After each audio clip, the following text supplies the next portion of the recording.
قال الله تعالى: أعوذ بالله من الشيطان الرجيم من همزه ونفخه ونفثه هو الذي بعث في الأميين رسولا منهم يتلو عليهم آياته ويزكيهم ويعلمهم الكتاب والحكمة وإن كانوا من قبل لفي ضلال مبين. وقد صح عليه الصلاة والسلام أنه قال: طلب العلم فريضة على كل مسلم. رواه ابن ماجہ وصححه الألباني رحمۃ اللہ علیہ مجمعین. معزز حاضرین، بزرگوں، نوجوان دوستوں، پردہ نشین خواتین اسلام، حضرت نعمان ابن بشیر رضی اللہ عنہ فرماتے ہیں کہ نبی کریم صلی اللہ علیہ وسلم جمعہ کی جب نماز پڑھاتے تو پہلی رکعت میں سورہ جمعہ پڑھتے تھے. اسی سورہ جمعہ کی دوسری آیت ہم نے آپ کے سامنے پڑھی. اللہ تبارک و تعالیٰ فرماتا ہے: اللہ تعالیٰ کی ذات وہی ہے جس نے ان پڑھوں میں، امیوں میں، ناخواندہ لوگوں میں ایک نبی کو اٹھا کر کھڑا کیا جو ان پر اللہ کی آیتوں کو پڑھ کر سناتا ہے، ان کے نفس کا تزکیہ کرتا ہے اور ان کو کتاب و حکمت کی تعلیم دیتا ہے. بے شک اللہ کے نبی کے دنیا میں آنے سے پہلے لوگ کھلی گمراہی میں تھے. معزز حاضرین، رسول اکرم صلی اللہ علیہ وسلم کی بعثت مبارکہ دنیا کے لیے بہت بڑا انعام اور احسان ہے. اللہ نے کہا: لقد من اللہ علی المؤمنین. اور یاد رکھیے، اللہ کے نبی صلی اللہ علیہ وسلم دنیا میں تشریف لائے تو آپ صلی اللہ علیہ وسلم کے آنے کے بعد آپ صلی اللہ علیہ وسلم نے لوگوں کو غفلت کی نیند سے بیدار فرمایا. اور اللہ تبارک و تعالیٰ کا احسان یہ ہوا کہ اللہ تعالیٰ نے نبی کریم صلی اللہ علیہ وسلم کو جزیرۃ العرب کے جس علاقے میں بھیجا وہاں لوگ ناخواندہ تھے، ان پڑھ تھے، ان ایجوکیٹڈ پیپل تھی. یاد رکھیے، ایک پڑھے ہوئے انسان کو پڑھانا بہت آسان ہے مگر ناخواندہ ان پڑھ کو پڑھانا بڑا مشکل ہوتا ہے. اسی لیے آپ دیکھتے ہیں کالجز میں اور بڑے بڑے اسکولوں میں پڑھانا بہت آسان ہے مگر LKG UKG میں پڑھانا بڑا مشکل ہوتا ہے. ایسی ہی مثال نبی کریم صلی اللہ علیہ وسلم کی تھی. آپ جہاں بھیجے گئے جہالت کا دورہ تھا، علم کا نور اور چراغ دور دور تک نظر نہ آتا تھا مگر اللہ تبارک و تعالیٰ نے نبی کریم صلی اللہ علیہ وسلم کو بھیجا. آپ نے اس فریضے کو بحسن و خوبی انجام دیا. اور کیسے انجام دیا؟ فرمایا اللہ تبارک و تعالیٰ نے اللہ کے نبی ان پر آیتوں کو پڑھ کر سناتے تھے اور کتاب و حکمت کی تعلیم دیتے تھے. معزز حاضرین، نبی کریم صلی اللہ علیہ وسلم بھی بالکل نہ لکھ سکتے تھے، نہ پڑھ سکتے تھے. جیسا کہ اللہ کے نبی صلی اللہ علیہ وسلم اپنے بارے میں خود کہتے ہیں: انا امۃ امیۃ لا نقرأ ولا نکتب. کہا لوگو، میرا تعلق ایسی قوم سے ہے جو نہ لکھنا جانتے ہیں نہ پڑھنا جانتے ہیں. اللہ تعالیٰ نے نبی کریم صلی اللہ علیہ وسلم سے قرآن کی کئی آیتوں میں کہا: ما كنت تعلمها انت ولا قومك من قبل هذا. اے اللہ کے نبی، آپ کے پاس بھی علم نہیں تھا اور آپ کے قوم کے پاس بھی علم نہیں تھا. اور دیکھیے، اللہ کے نبی کو نہ لکھنا آتا نہ پڑھنا آتا. اگر اللہ تبارک و تعالیٰ رسول اکرم صلی اللہ علیہ وسلم کو لکھنا پڑھنا سکھا دیتا، یہ کفار مکہ کہتے اللہ تعالیٰ اللہ کے نبی صلی اللہ علیہ وسلم نے خود قرآن کو لکھ کر پیش کر دیا ہے. جیسا کہ اللہ نے سورہ عنکبوت کی آیت نمبر 48 میں کیا کہا: وَمَا كُنْتَ تَتْلُو مِنْ قَبْلِهِ مِنْ كِتَابٍ وَلَا تَخُطُّهُ بِيَمِينِكَ إِذًا لَّارْتَابَ الْمُبْطِلُونَ. اے اللہ کے نبی، یہ قرآن سے پہلے آپ نہ کسی کتاب کو پڑھتے تھے اور نہ دائیں ہاتھ سے آپ نہ لکھ پاتے تھے. اگر یہ دونوں چیزیں اللہ تعالیٰ آپ کو دیتا، آپ پر اعتراضات کرنے والوں کے لیے مکمل طور پر دروازہ کھل جاتا. اگر نبی کریم صلی اللہ علیہ وسلم کو لکھنا آتا، اللہ کے نبی خطوط بھی لکھتے. اگر اللہ کے نبی کو لکھنا آتا تو صلح حدیبیہ کے موقع پر نبی کریم صلی اللہ علیہ وسلم خود لکھ سکتے تھے. یہ دیکھیے، پہلی مرتبہ جب اللہ تبارک و تعالیٰ کی طرف سے وحی آئی، نبی کو نبی بنایا جا رہا تھا، حضرت جبریل علیہ السلام غار حرا میں آئے. غار حرا میں آنے کے بعد حضرت جبریل علیہ السلام نے نبی کریم صلی اللہ علیہ وسلم سے فرمایا: اقرا، پڑھو. اللہ کے نبی فرماتے مجھے پڑھنا نہیں آتا. جبرائیل بولتے پڑھو. اللہ کے نبی فرماتے مجھے پڑھنا نہیں آتا. اللہ کے نبی سے پھر کہتے جبرائیل پڑھو، تو اللہ کے نبی فرماتے مجھے پڑھنا نہیں آتا. دیکھیے، اللہ کے نبی کو پڑھنا نہیں آتا، نہ لکھنا آتا تھا جبرائیل نے کیا کیا؟ جبرائیل علیہ السلام نے 3 مرتبہ آپ کو دبوچا، جیسے عید میں گلے ملتے ہیں نا ویسے مکمل طور پر دبوچا۔ یہ دبوچنے کی وجہ کیا تھی؟ دبوچنے کی کئی وجوہات علماء نے لکھی ہیں۔ ایک وجہ تو یہ ہے کہ جبرائیل علیہ السلام نے رسول اکرم صلی اللہ علیہ وسلم کو دبایا، کیوں؟ آپ کے اندر برداشت کرنے کی طاقت پیدا ہو جائے۔ اگر کوئی نیا ٹیچر کسی کلاس میں جاتا ہے تو 3-4 دن تک وحشت جیسی رہتی ہے طلباء اور اسٹوڈنٹ کے درمیان میں۔ یہ نئے جبرائیل علیہ السلام فرشتوں کے سردار نبی کے پاس آئے، نبی نے جبرائیل کو اپنی زندگی میں پہلی مرتبہ دیکھا تو ذرا وحشت محسوس ہوئی، وحشت کو ختم کیا۔ مانوس کرنا تھا، آپ کو چست و چالاک بنانا بھی تھا، اور اللہ کے نبی کے اندر وحی کو پیدا کرنے کی، قبول کرنے کی ذہنی طور پر آپ صلی اللہ علیہ وسلم کے اندر وہ صلاحیت پیدا کرنا تھا۔ اسی لیے نبی کریم صلی اللہ علیہ وسلم کو دبایا اور پھر چھوڑا۔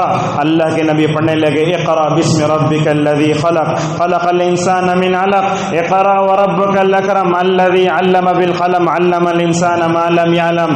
یہ پہلی وحی ہے، جیسا کہ علماء کہتے ہیں 5 آیتیں اتری، ان 5 آیتوں میں 2 باتیں بتائی گئی۔ کہا پڑھو، اپنے رب کے نام سے پڑھو۔ عموماً کیا ہوتا ہے جب اسکول کھلتے ہیں، کالجز کھلتے ہیں، تعلیم کے نام پر ہم گفتگو کرتے ہیں تو یہ بتاتے ہیں پڑھو پڑھو، لیکن اس وحی میں جہاں اللہ تبارک و تعالیٰ نے یہ بتایا پڑھو اے نبی، وہاں یہ بھی بتایا پڑھنا کون سا ہے؟ کیا آج جو دنیا میں موجودہ ڈگریاں ہیں وہ لینے سے کیا ہم اللہ تبارک و تعالیٰ کے پاس سے کامیاب ہو جائیں گے؟ نہیں، کہا علم وہ ہے جس کو پڑھ کر بندہ اللہ کے قریب ہو جائے، وہ علم پڑھو۔ اللہ تبارک و تعالیٰ نے وہ بات بتائی۔ معزز حاضرین، اللہ کے نبی صلی اللہ علیہ وسلم کو علم حاصل کرنے کے لیے کتنی تکلیف محسوس ہوئی ہوگی۔ یہ دیکھیے، میں آج آپ کے سامنے خطبہ دے رہا ہوں، میرے پیچھے کتنے علماء نے محنت کی ہوگی اور میں نے خود کتنی محنت کی ہوگی، جس کے بعد میں آپ کے سامنے کچھ باتیں بولنے کے لائق ہوا ہوں۔ ذرا نبی صلی اللہ علیہ وسلم کو دیکھیے، رسول اکرم صلی اللہ علیہ وسلم آسمان سے آنے والی وحی کو کیسے مشکل سے برداشت کر سکتے تھے، اور اللہ کے نبی صلی اللہ علیہ وسلم پر جو قرآن اترا، اگر یہ قرآن کسی پہاڑ پر اتارتا تو پہاڑ پھٹ جاتا تھا۔ اللہ کے نبی کے دل کو دیکھو، اس دل کو 2 مرتبہ وہاں سے نکال کر کے سونے کے تش میں رکھ کر زمزم کے پانی سے دھو کر رکھا گیا تھا۔ اس قرآن کو نبی کے دل پر اتارنا تھا، اس نبی کے دل کو پہلے مضبوط بنایا گیا، بعد میں نبی کریم صلی اللہ علیہ وسلم اس وحی کو قبول کرنے کے مکمل طور پر لائق ہوئے۔ اور یہ بات بتاتے ہیں اللہ کے نبی صلی اللہ علیہ وسلم پر جب وحی اترتی آپ کی کیفیت کیا ہوتی، دیکھیے ذرا۔ اگر میں سمجھتا ہوں دنیا کے کوئی بھی طاقت اس وحی کا مقابلہ نہیں کر سکتی سوائے رسول اللہ صلی اللہ علیہ وسلم کے، کیسی حالت ہوتی۔ عائشہ رضی اللہ عنہا فرماتی ہیں وحی کی شدت ایسے ہوتی آپ کی مبارک پیشانی پر پسینہ آ جایا کرتا تھا، کبھی لوہے کی حرکت کی آواز آتی۔ علامہ قرطبی رحمہ اللہ کہتے ہیں اگر اللہ تبارک و تعالی نبی کریم صلی اللہ علیہ وسلم کے دل کو مضبوط نہ بناتا، آپ کے اندر وحی کو برداشت کرنے کی قوت نہ ہوتی، کوئی بھی دنیا کی طاقت اس کا مقابلہ نہیں کر سکتی۔ کبھی اللہ کے نبی صلی اللہ علیہ وسلم کیا کرتے، فرشتے کو دیکھتے موتیوں کی طرح گرنے کی آواز آتی، اللہ اکبر۔ جس اونٹ پر بیٹھے رہتے اگر اللہ کے نبی پر وحی آتی تو ایسے ہوتا تھا وحی کی شدت سے نبی تو کیا، نبی جس جانور پر بیٹھے ہیں وہ جانور بھی نیچے بیٹھ جا سکتا تھا، ایسی وحی کی شدت مکمل طور پر آ جایا کرتی تھی۔ یہ دیکھیے حضرت زید بن ثابت رضی اللہ عنہ کیا کہتے ہیں، سورہ نساء کی ایک آیت اتری، میری ران اللہ کے نبی کے ران کے نیچے وحی آنا شروع ہو گئی۔ وحی کی شدت ایسی، زید بن ثابت رضی اللہ عنہ کہتے ہیں مجھے تو ایسے لگ رہا تھا کہ میری ران چورا چورا ہو جائے گی۔ اللہ اکبر، یہ ران کا یہ حال ہو، نبی کے دل کا کیا حال ہوا ہوگا؟ نبی صلی اللہ علیہ وسلم کے دل اور آپ کے جسم و جان پر اس کا کیسی شدت ہے۔ لہذا یہ ہزاروں لاکھوں حدیثیں جو ہم دیکھ رہے ہیں، یہ قرآن جو ہم دیکھ رہے ہیں، یہ آسانی ہم تک پہنچا نہیں ہے، اس کو پہنچانے کے لیے نبی نے کیا برداشت کیا۔ حضرت ہمارے صحابہ کرام نے کیا پاپڑ بیلے، ہمارے اسلاف نے کیسے مشکلات کے جنگلات کو پار کیا، تب چل کر یہ اسلام آج ہمارے درمیان ہے۔ مگر افسوس کی بات ہے نہ قرآن کی ہمارے پاس اہمیت ہے، نہ حدیث کے علم کی ہمارے پاس اہمیت ہے۔ ان سب سے بڑھ کر علماء کی قدر بھی آج ہمارے درمیان سے مکمل طور پر ختم ہوتی جا رہی ہے۔ ایک عالم سے ہم کیسے بات کرتے ہیں؟ جیسے عام آدمی سے بات کرتے ہیں۔ ایک عالم جب مدرسے میں جاتا ہے، آپ جانتے ہیں وہ کس کس کی قربانی دے کر مکمل طور پر پڑھتا ہے؟ وہ جو کھانا کھاتا ہے، پیتا ہے، اپنے ہاتھ سے کپڑے دھوتا ہے، کیسے کیسے قربانیوں کو مکمل طور پر وہ آگے کر کے جب وہ یہاں امام بنتا ہے، ممبر و محراب کو سنبھالتا ہے، تو لوگ اس سے دشمنی کر کے بس موسموں کے بدلنے کی طرح ہمارے مساجد و مدارس میں ائمہ بھی مکمل طور بدلتے جاتے ہیں۔ معزز حاضرین، یاد رکھیے نبی کریم صلی اللہ علیہ وسلم پر جب وحی آتی، آپ کا چہرہ سخت بخار کی طرح سرخ ہو جاتا تھا کہ اور کیوں نہ ہو، اللہ نے کہا انا سنلقی علیک قولا ثقیلا۔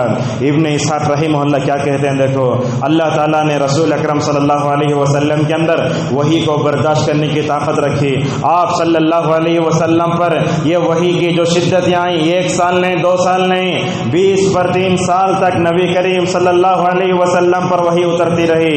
اگر کسی کو فریکچر ہو جائے، ہم کیا ہے کتنا پریشان ہوتے ہیں، ذرا نبی کو یاد کرو، 23 سال تک مکمل طور پر نبی کریم صلی اللہ علیہ وسلم نے علم کو حاصل کرنے کے لیے وحی کی شدت کو محسوس بھی کیا اور صبر بھی کیا۔ اور علماء کہتے ہیں صبر کے ساتھ جو علم حاصل ہوتا ہے وہی زیادہ دیر تک باقی رہتا ہے، اور صبر کے بغیر جو علم حاصل ہوتا ہے وہ ایسے ہی مکمل طور پر چلا جاتا ہے۔ معزز حاضرین، ہمارے پاس وقت کم ہے، باتیں بہت ہیں، اپنے موضوع کو سمیٹتے ہوئے یہ بتانا چاہتے ہیں، اللہ تبارک و تعالیٰ نے نبی کریم صلی اللہ علیہ وسلم پر سب سے پہلے جو وحی اتاری اس میں عقیدے کے علم کے بارے میں بتایا گیا۔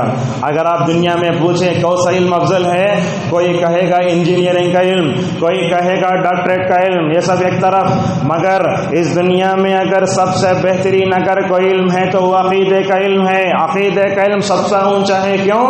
اس لیے کہ اس علم کا تعلق اللہ تبارک و تعالیٰ سے ہے، اور خود اللہ تعالیٰ نے رسول اللہ صلی اللہ علیہ وسلم سے کیا فرمایا؟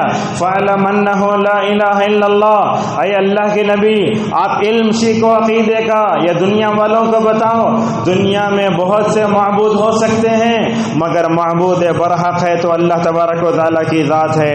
علامہ سعدی رحمہ اللہ اسی آیت کی تفسیر میں لکھتے ہیں توحید کو جاننا ہر مسلمان کے لیے نہیں بلکہ ہر انسان کے لیے ضروری ہے، کوئی بھی اس سے دستبردار ہو نہیں سکتا، بلکہ ہر ایک کی فطرت میں اللہ نے یہ لکھا ہے کہ وہ اپنے خالق کو مکمل طور پر جانے۔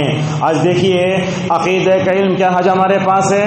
میں آپ سے پوچھتا ہوں اور خود میرا نوز اس میں شامل ہے، اگر آج کے نوجوان کو اگر آپ لا الہ الا اللہ پڑھو بولے تو نہیں پڑھ سکتا آج کا نوجوان، ترجمہ تو بہت دور کی بات، لا الہ الا اللہ پڑھنے نہیں آتا، اگر پڑھنا سکھائے تو اس کا ترجمہ کرنا نہیں آتا۔ دیکھیے آج امت میں سب سے بڑی اگر کوئی جہالت ہے تو عقیدے کی جہالت ہے، اسی عقیدے کی جہالت کی وجہ سے بنی اسرائیل ہلاک ہوئے۔ جب حضرت موسیٰ علیہ السلام نے بنی اسرائیل سے کیا کہا؟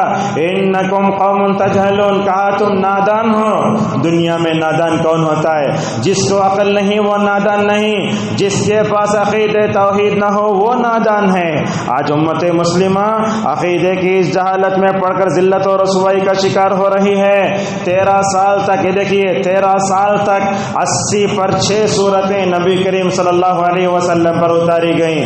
ان سورتوں میں بتایا گیا تمہارا معبود ایک ہے، اللہ کی عبادت کرو اور اللہ تبارک و تعالیٰ کے ساتھ مکمل طور پر کسی کو شریک نہ کرو۔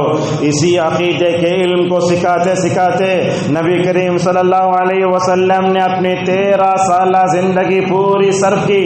اور یہ بات یاد رکھیے آپ، دنیا میں جب تک عقیدے کا علم قیامت نہیں آئے گی، جب عقیدے کا علم اٹھے گا لا الہ الا اللہ کہنے والوں کا خاتمہ ہوگا، قیامت آ جائے گی۔ صحیح مسلم کی روایت میں نبی کریم صلی اللہ علیہ وسلم فرماتے ہیں لا تقوم الساعة حتى يقال في الارض اللہ اللہ اللہ اللہ کہنے والے جب تک ہیں جب اس وقت قیامت قائم نہیں ہوگی۔ جب لا الہ الا اللہ کہنے والے ختم ہو جائیں گے، دنیا میں کفر و شرک کا بول بالا ہوگا، تو فرمایا جناب محمد رسول اللہ صلی اللہ علیہ وسلم نے تقوم الساعۃ علی شرار الخلق، کہا بدترین مخلوق پر مکمل طور پر قیامت قائم ہوگی۔ اور ایک حدیث بھی آتی ہے جس میں اللہ کے نبی صلی اللہ علیہ وسلم فرماتے ہیں قیامت کے قریب میں اللہ تبارک و تعالیٰ ایک ہوا بھیجے گا، وہ ہوا کیا کرے گی؟ وہ ہوا مومنین کے روح کو قبض کر لے گی، جو کفار و مشرکین ہیں گے وہ دنیا میں باقی رہ جائیں گے، اور ایسے بدترین لوگوں پر ہی مکمل طور پر قیامت قائم ہوگی۔ معزز حاضرین، رسول اکرم صلی اللہ علیہ وسلم کو دنیا میں بھیجا گیا، آپ صلی اللہ علیہ وسلم علم کا انقلاب برپا کرنے والے شخصیت ہیں، بلکہ میں تو کہوں گا ہمارے رہبر رہنما جناب محمد رسول اللہ صلی اللہ علیہ وسلم نبیوں میں سب سے کم عمر پانے والے، آپ صلی اللہ علیہ وسلم نے علم کا جو دریا بہایا، علم کو دنیا کے کونے کونے میں بھیجا، اس سے پہلے ایسا علم دنیا کے کونے کونے میں پہنچانے والا کوئی نہیں تھا، اور قیامت تک بڑے سے بڑا ایجوکیشن منسٹر کو لا لو آپ، اللہ کے نبی صلی اللہ علیہ وسلم جو علم کا انقلاب برپا فرمایا، ایسا انقلاب دنیا کا کوئی کالج، ایسا انقلاب دنیا کی بڑی سے بڑی ٹاپ لیول یونیورسٹی بھی مکمل طور پر جو ہے برپا نہیں کر سکتی۔ یہ کیوں؟ یہ آپ کا معجزہ تھا، آپ نہ لکھنا جانتے تھے نہ پڑھنا جانتے تھے، آپ صلی اللہ علیہ وسلم نہ لکھنا پڑھنا نہ جاننے کے باوجود علم کا جو انقلاب آپ نے بیان فرمایا، علامہ سیوطی رحمہ اللہ تو کہتے ہیں کہ یہ آپ صلی اللہ علیہ وسلم کا زندہ جاوید معجزہ ہے، اور اس معجزے کا اقرار صرف مسلمانوں نے کیا بلکہ غیر مسلموں نے بھی کیا۔ کئی غیر مسلم اپنی کتابوں میں لکھتے ہیں اللہ کے نبی نے علم کو جو دنیا کی روشنی میں پھیلائی، یہ روشنی دنیا میں کوئی نہیں پیدا کر سکتا۔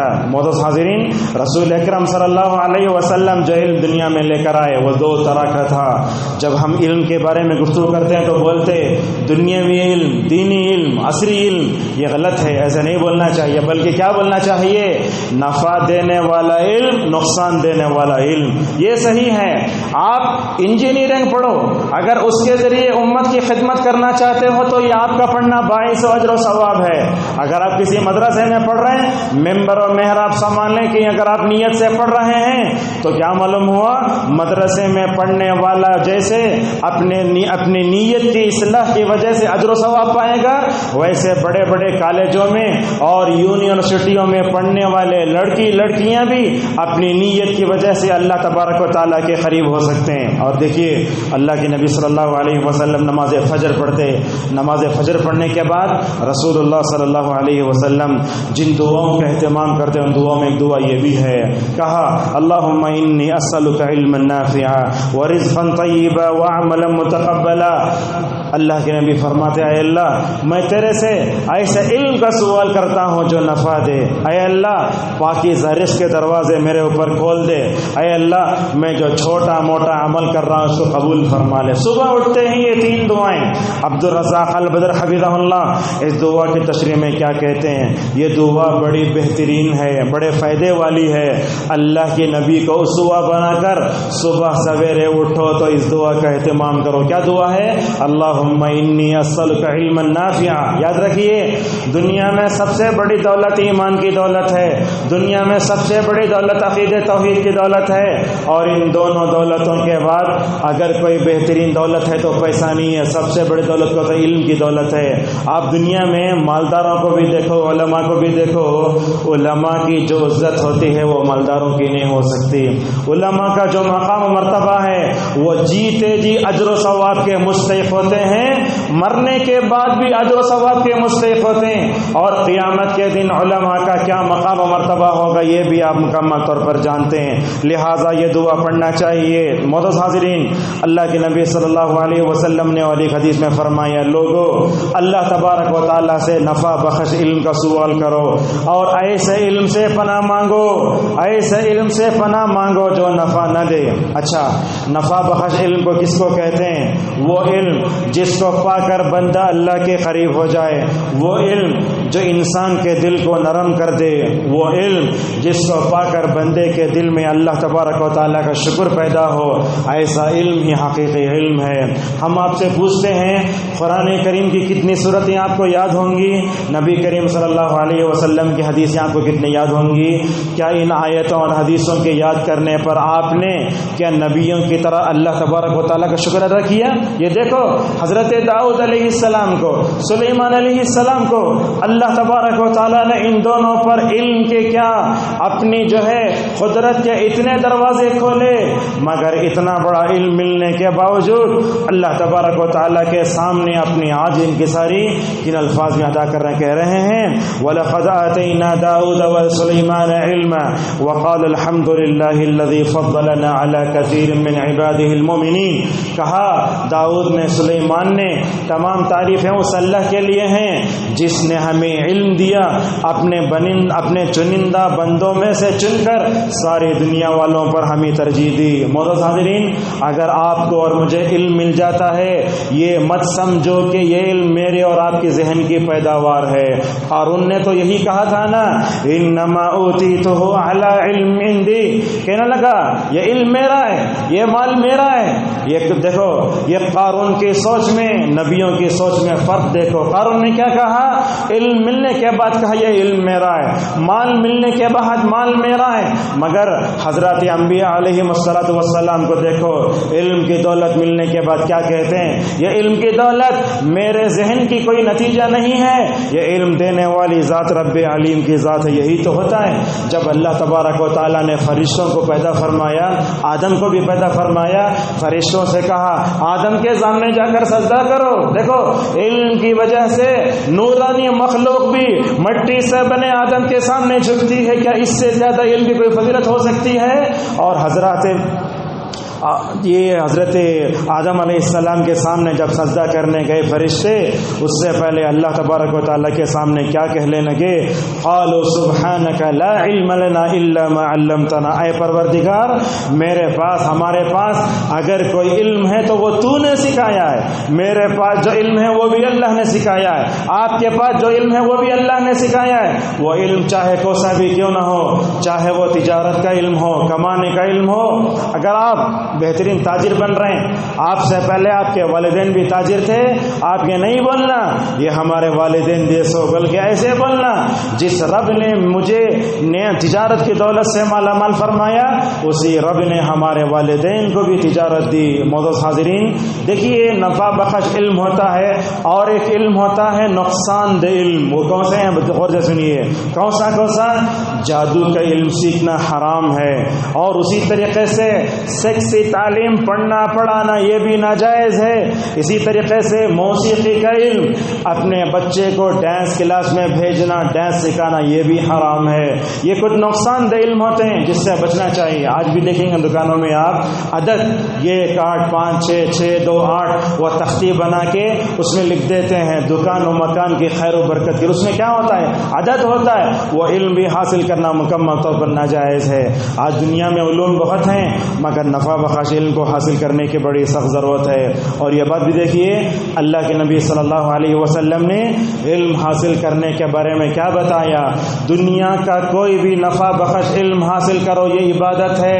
جیسے ہم نے کہا اگر کوئی بچہ مدرسہ جاتا ہے تو وہاں عبادت کر رہا ہے۔ اگر ہمارے بچے بچیاں اسکول جاتی ہیں، ان کو بولو بیٹے علم حاصل کر رہے ہو لوگوں کے دکھاوے شہرت کے لیے نہیں، اللہ کو خوش کرنے کے لیے حاصل کر رہا ہوں۔ اگر اس نیت سے ہمارے بچے بچیاں اسکول جاتی ہیں، کلاسوں میں بیٹھتی ہیں، انشاءاللہ اس پر بھی ان کو اجر ملے گا۔ اور یہ بات بھی یاد رکھیے، آپ صلی اللہ علیہ وسلم نے زندگی میں جو علم کا انقلاب برپا کیا، اس انقلاب کی سب سے بڑی وجہ یہ تھی کہ آپ نے علم کو مکمل طور پر عام کر دیا۔ جس ہندوستان میں ہم رہتے ہیں، اس ہندوستان کے بارے میں کیا آپ جانتے ہیں؟ یہ وہ ملک ہندوستان ہے جس کا سب سب سے پہلا ایجوکیشن منسٹر مولانا ابوالکلام آزاد رحمۃ اللہ علیہ تھے۔ ان کا سب سے بڑا کارنامہ کیا تھا؟ ہندوستان میں ہائی اسکول، کالجز، یونیورسٹی تھی، پرائمری اسکول کا، چھوٹے چھوٹے بچوں کے اسکول کا کوئی تصور نہ تھا۔ ابوالکلام آزاد رحمہ اللہ ہندوستان کے سب سے پہلے وزیر تعلیم بنتے ہیں۔ انہوں نے ہائر سیکنڈری اسکول سے پہلے پرائمری اسکول کا تصور دیا۔ آج ساری ہندوستان میں پرائمری اسکول کا جو نظام چل رہا ہے یہ انہی کی دین ہے۔ ہمارا آزاد ہندوستان، اس کے سب سے پہلے وزیر تعلیم ابوالکلام آزاد رحمہ اللہ۔ آج 70-55 سال گزر گئے، آج دیکھیں ہندوستانی مسلمان تعلیم میں کہاں کھڑا ہے، آپ مکمل طور پر اندازہ کر سکتے ہیں۔ اور آپ صلی اللہ علیہ وسلم نے علم کو زندگی کے تمام طبقات میں سیکھنے کا حکم دیا۔ کیا کہہ دیا؟ بچوں کو سیکھنے کا حکم دیا، عورتوں کو سیکھنے کا حکم دیا، نوجوانوں کو، مردوں کو، بوڑھوں کو۔ یہ ابن عباس رضی اللہ عنہما ہیں، صبح کے وقت نبی کریم صلی اللہ علیہ وسلم اپنے سینے سے لگا کر دعا کہتے ہیں، اے اللہ اسے تو قرآن کا مفسر بنا دے، اے اللہ اسے دین کی سمجھ دے۔ اللہ کے نبی کی مبارک دعا کا نتیجہ کیا ہوا؟ عمر رضی اللہ عنہ اپنی ایام خلافت میں یہ 15 سالہ بچے کو اپنے مجلس مشاورت میں رکھتے ہیں اور اس سے مشورہ لیتے ہیں۔ عورتوں میں کیا، یہاں خواتین بھی ہیں، آج ہماری خواتین میں بھی علم حاصل کرنے کا یہ جو نظریہ ہے، محبت ہے، وہ ختم ہوتی جا رہی ہے۔ حضرات صحابیات رضوان اللہ علیہم اجمعین آ کر نبی سے بولتے، یا رسول اللہ آپ کے پاس ہمیشہ علم حاصل کرتے رہتے ہیں، ہمیں کب علم حاصل کرنا؟ اللہ کے نبی صلی اللہ علیہ وسلم نے صحابیات کے اندر علم کی جذبہ دیکھا، علم کی محبت دیکھی، اور آپ نے فرمایا، کیا کہا؟ انشاءاللہ میں یہ خاص دن تم کو مکمل طور پر علم دوں گا۔ نوجوانوں کو دیکھو، آج کے نوجوانوں کے پاس بڑی بڑی ڈگریاں ہیں، ایک ایک رات میں بیٹھ کر 600 صفحے ہمارے پڑھ لیتے نوجوان، مگر ایسے نوجوان کو قرآن کا ایک صفحہ پڑھنا نہیں آتا۔ یہ دیکھو مالک ابن حویرث رضی اللہ عنہ کیا کہتے ہیں، ہم اللہ کے نبی کے پاس گئے، 20 دن تک آپ نے ہمیں اپنے پاس رکھا، پڑھایا۔ جب اللہ کے نبی نے دیکھا یہ شادی شدہ مردوں کو اپنی بیویاں، ان کے بچے یاد آ رہے ہیں، آپ نے فرمایا جتنے دن میرے پاس ٹھہرے رہے، جتنا سیکھے جاؤ، اپنے گھر والوں کو سکھاؤ۔ اور اسی موقع پر آپ نے فرمایا تھا، صلو کما رأیتمونی اصلی، مردوں کو بھی بوڑھوں کو بھی۔ اور یہ بات یاد رکھیں، آپ اور ہم عمر کے کسی بھی مرحلے میں پہنچ جائے، علم حاصل کرنے کے لیے کبھی ہم نے نہیں شرمانا چاہیے۔ جس کے بال سفید ہو گئے ہوں، جس کی عمر 70 سال ہو چکی ہو، علم کے حاصل کرنے میں بھی کبھی شرمانا نہیں چاہیے۔ میرا خود اپنا واقعہ بتاتا ہوں، مسجد نبوی صلی اللہ علیہ وسلم میں بیٹھا ہوں، آج سے 15 یا 17 سال پہلے کی بات ہے۔ ایک نوجوان، ایک بوڑھا جس کے پورے داڑھی کے بال سفید ہیں، عرب کا رہنے والا ہے، قرآن لے کر میرے پاس آتا ہے، بولتا ہے قرآن پڑھاؤ۔ یاد رکھیے، اس علم کو حاصل کرنے کے لیے عمر کی کوئی قید نہیں۔ امام احمد رحمہ اللہ سے پوچھا گیا، آپ کب سے کب تک علم حاصل کریں گے؟ تو بولے، ماں کی گود سے قبر میں جانے تک میں طالب علم رہوں گا۔ اور اسی طریقے سے رسول اکرم صلی اللہ علیہ وسلم بدر میں قیدی آئے، ان کے پاس پیسے نہیں تھے، آپ صلی اللہ علیہ وسلم نے فرمایا جو کیا ہے، انصار کے بچوں کو لکھنا پڑھنا سکھا دو۔ اور یاد رکھیے، ہر فیلڈ میں آج مسلمانوں کو علم میں آگے بڑھنے کی ضرورت ہے۔ مسلمانوں میں اچھا ایڈوکیٹ چاہیے، مسلمانوں میں اچھا انجینئر چاہیے، مسلمانوں میں IPS آفیسر چاہیے، مسلمان آرمی میں جائیں، مسلمان پولیس میں جائیں، مسلمانوں میں اچھا عالم دین چاہیے، مسلمانوں میں ڈاکٹر چاہیے، مسلمانوں میں اچھا امام بھی چاہیے۔ اللہ کے نبی صلی اللہ علیہ وسلم نے صحابہ کرام کے شکل میں جو جماعت جو چھوڑی، آپ اس میں دیکھو، ابو بکر امام ہیں، حضرت عمر جو ہے مکمل طور پر حاکم بنتے ہیں، حضرت عثمان قرآن کو جمع کرتے ہیں، حضرت علی لوگوں کے درمیان میں فیصلہ فرماتے ہیں۔ یہ زبان سیکھنے کا جو مرحلہ ہے، آج ہماری نوجوان نسل کیا کر رہی ہے؟ اسپوکن انگلش سیکھنا بولے تو 3 مہینے جا کے انسٹیٹیوٹ میں وقت لگاتی ہے۔ ہمارے حضرات صحابہ کرام کو علم حاصل کرنے کا، زبانیں سیکھنے کا کیسا شوق تھا؟ زید بن ثابت رضی اللہ عنہ کو رسول اکرم صلی اللہ علیہ وسلم نے کہا زید جا کے یہودیوں کی زبان سیکھ جاؤ. کیوں سیکھ جاؤ؟ اس لیے کہ وہ جو بولتے ہیں لکھتے ہیں پڑھتے ہیں ہمیں زبان سمجھ میں نہیں آتی. اسلام کے خلاف کیا سازشیں ہیں وہ سمجھنے میرے لیے مشکل ہے. اللہ کے نبی نے زید بن ثابت سے کہا ذرا تصور کرو نہ پرنٹ تھا نہ تو کچھ تھا. کیا تھا؟ کچھ بھی نہیں تھا. ماشاءاللہ بخاری کی روایت میں آتا ہے زید بن ثابت رضی اللہ عنہ نے 11 دن میں، بعض روایت ہے 9 دنوں میں عبرانی زبان سیکھی. کیا آج ہمارے نوجوانوں کے لیے ممکن ہے وہ 1 ہفتے میں انگلش زبان سیکھ کر بتا سکتے ہیں؟ کیا آج ہماری لڑکیوں میں اردو زبان آتی ہے؟ بڑے افسوس کی بات ہے آج ہمارے نوجوانوں کو مسلمانوں کو اردو لکھنا پڑھنا بھی نہیں آتا. یاد رکھیے ہمارا جو لٹریچر ہے عربی کے بعد اردو زبان میں زیادہ ہے. اردو نہیں سیکھیں گے تو دین کیسے سیکھیں گے؟ وہاں سمر اسلامک کیمپ چلائے جا رہے ہیں، استاد بولتا ہے تو رومن انگلش میں لکھتے ہیں. آج ہمارا نوجوان قرآن پڑھو بولے تو رومن انگلش میں جو قرآن. دیکھو اردو زبان سے نام الگ، عربی زبان سے نام الگ. یہ 11 دن میں قید زبان سیکھے ہوں گے، ذرا تصور کیجیے. اور یہ بات یاد رکھیے امت کا نوجوان جب تک علم حاصل نہیں کرے گا وہ فتنے سے کبھی اپنے آپ کو بچا نہیں سکتا. آج یہ علم کے نہ ہونے کی وجہ سے ہمارے نوجوان مختلف باطل افکار و نظریات، مختلف گمراہ فرقوں میں جا کر بٹ کر اپنی پوری انرجی ویسٹ کر رہے ہیں. اور اللہ تبارک و تعالیٰ نے رسول اکرم صلی اللہ علیہ وسلم پر علم کی جو آیتیں اتاری اس میں غور سے سنیے. بات یہ کیا بات ہے؟ اللہ کے نبی صلی اللہ علیہ وسلم نے کیا فرمایا؟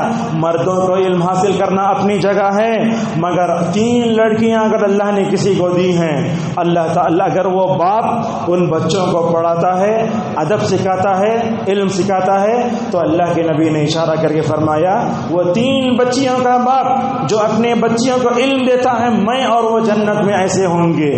کیا یہ اللہ کے نبی کے بازو رہنے والا جو باپ ہوگا کیا وہ اپنے دین دنیاوی علم پڑھا کر جو ہے کامیاب ہوگا؟ نہیں. سب سے پہلے اسے قرآن پڑھاؤ، حدیث پڑھاؤ، دنیا کی ساری ڈگریاں دینے سے پہلے اسے اچھا مسلمان بناؤ. اور یاد رکھیے نبی کریم صلی اللہ علیہ وسلم نے علم کے بل بوتے پر ساری دنیا میں مکمل طور پر جو ہے کیا کیا تھا؟ کامیابی لیتے. آج دیکھیے آپ یورپ کو، امریکہ کو، برطانیہ وغیرہ کو، یہودی یہ نصرانی اور غیر مسلم آگے کیوں بڑھتے جا رہے ہیں؟ کیوں بڑھتے جا رہے ہیں؟ علم کی وجہ سے. اور امت مسلمہ علم نہ ہونے کی وجہ سے مکمل طور پر پیچھے ہوتی جا رہی ہے. اور یہ بات یاد رکھیے آپ اللہ نے مجھے اور آپ کو جاہل بنا کے پیدا کیا تھا. علم حاصل کرنے کے لیے اللہ نے 3 چیزیں دی. واللہ اخرجکم من بطون امہاتکم لا تعلمون شیئا وجعل لکم السمع والابصار والافئدہ. کہا اللہ نے دیکھو علم بہت بڑی نعمت ہے. جب تمہارے اپنے ماں کے پیٹ سے نکلے تھے تمہیں کیا آتا تھا؟ تمہیں رونا آتا تھا، چوسنا آتا تھا. اگر کوئی چیز ظاہر کرنا تو رونے کے علاوہ کچھ بھی نہیں آتا تھا. میں اور آپ جاہل تھے. اللہ نے 3 چیزیں دیں جاہلوں کی فہرست سے نکل کر عالم بننے کے لیے. وہ کیا 3 چیزیں؟ اللہ نے فرمایا اللہ نے تمہیں کان دیے. کیوں؟ اچھی بات سنو. اللہ نے تمہیں آنکھیں دی قرآن پڑھ سکو، حدیث دیکھ سکو. یہ دل دیا. کیوں دیا؟ تاکہ خیر و شر مکمل طور پر صحیح سمجھ سکو. آج ہم ان تینوں کا استعمال غلط کر کے عالم نہیں بلکہ جاہل نہیں. اللہ تو فرماتا ہے کہ انسان اگر کان کا اور آنکھوں کا اور دل کا غلط استعمال کرتا ہے تو جانور نہیں، جانور سے ذرا بدتر ہے. آج آپ بتائیے مسلمانوں میں کون ایسا ہے جو ہیڈ فون رکھ کر قرآن سنتا ہو، کسی عالم کا بیان سنتا ہو؟ آنکھیں تو دی ہیں اللہ نے. کیوں؟ غلط چیزیں دیکھ دیکھ کر اپنا ایمان، اپنی پوری صحت تباہ و برباد کر رہے ہیں. یہ دل اللہ نے کیوں دیا؟ اگر اس میں اللہ کی محبت نہ ہو تو وہ دل نہیں. وہ دل جس میں رسول اللہ کی محبت نہ ہو، وہ دل جس میں صحابہ کی محبت نہ ہو، وہ دل کیسے ہو سکتا ہے؟ آج کے نوجوانوں میں غلط قسم کی محبتیں کیوں بیٹھ رہے ہیں؟ اس لیے کہ انہیں علم نہیں کہ اللہ کی محبت کیا ہوتی ہے، رسول اللہ کی محبت کیا ہوتی ہے، صحابہ کی محبت کیا ہوتی ہے. اور یاد رکھیے ہمیں علم حاصل کرنا ہے تو یہ مطلب نہیں کہ پورے مدرسے کو چلے جاؤ. نہیں، علم حاصل کرنا چاہیے. کیسے؟ مجھے معلوم ہونا توحید کیا ہے، رسالت کیا ہے، آخرت کیا ہے. افسوس کی بات ہے آج ہمارے نوجوان ایسے بھی ہیں جنہیں یہ بھی معلوم نہیں بلوغت کے بعد کہاں کہاں بال نکلتے ہیں، کہاں بال صاف کرنا چاہیے۔ ہمارے مسلم نوجوانوں کو مونچھ کترنا نہیں آتا، بال ڈھنگ سے رکھنا نہیں آتا، اور کیا کیا بولے آپ، آج کا نوجوان تو ٹخنے کے نیچے کپڑے پہننے کو مکمل طور پر کیا فخر کی بات سمجھتا ہے۔ اللہ کا حق کیا ہے، بندوں کا حق کیا ہے، ناخن کٹ کرنا، بال کیسے رکھنا، یہ سارا علم رسول اکرم صلی اللہ علیہ وسلم نے دیا۔ دعائیں پڑھنا، یہ ساری چیزیں مکمل طور پر ہمیں ہونا چاہیے۔ خطبے کے آخر میں کیا پیغام ہے وہ آپ کو بتانا چاہتے ہیں۔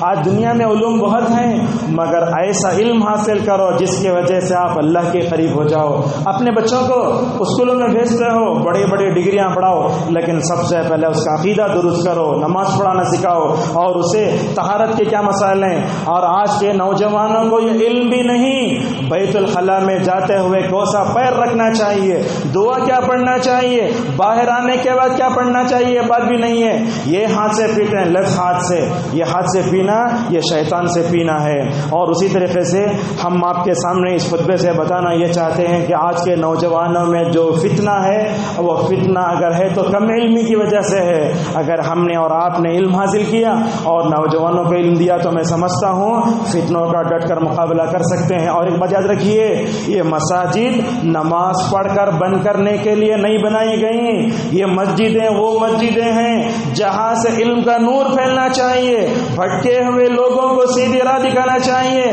جہنم کے راستے پر چلنے والوں کو جنت کا راستہ بتانا چاہیے۔ یہ مساجد جھگڑے کی جگہ نہیں، یہ مساجد امن و امان کا مرکز ہے۔ دیکھو نبی کریم صلی اللہ علیہ وسلم کے زمانے میں جیسے مسجد نماز ختم ہوتی ہے کہ اللہ کے نبی صلی اللہ علیہ وسلم کے زمانے میں نماز ختم ہوتے ہی مسجدوں کو بند کر دیا جاتا تھا؟ نہیں، اسی مسجد نبوی میں بیٹھ کر آپ نے ابو بکر بھی تیار فرمائے، عمر بھی تیار فرمائے، اور وہ مسجد نبوی اسلام کی پہلی یونیورسٹی تھی۔ اسی مسجد میں بیٹھ کر نبی کریم صلی اللہ علیہ وسلم نے صحابہ جیسی جماعت پیدا فرمائی۔ اور آپ جانتے ہیں وہ مسجد میں رہنے والے کیسے تھے؟ ہفتے ہفتے کھانا نہیں کھاتے تھے، ان کے پاس پہننے کے لیے کپڑے نہیں تھے، علم ان کی سب سے بڑی دولت تھی۔ کھجور کا یہ خوشہ مسجد نبوی میں لا کر لٹکا دیتے، وہ پورا کھاتے کھاتے حضرات صحابہ کرام کے پیٹ بھر جایا کرتے تھے۔ جب بھی ان علماء کو بھوک لگتی تو رسول اللہ صلی اللہ علیہ وسلم کے دربار میں جاتے تھے۔ اور یہ بات یاد رکھیے، علماء ایسے ہی تیار نہیں ہو جاتے۔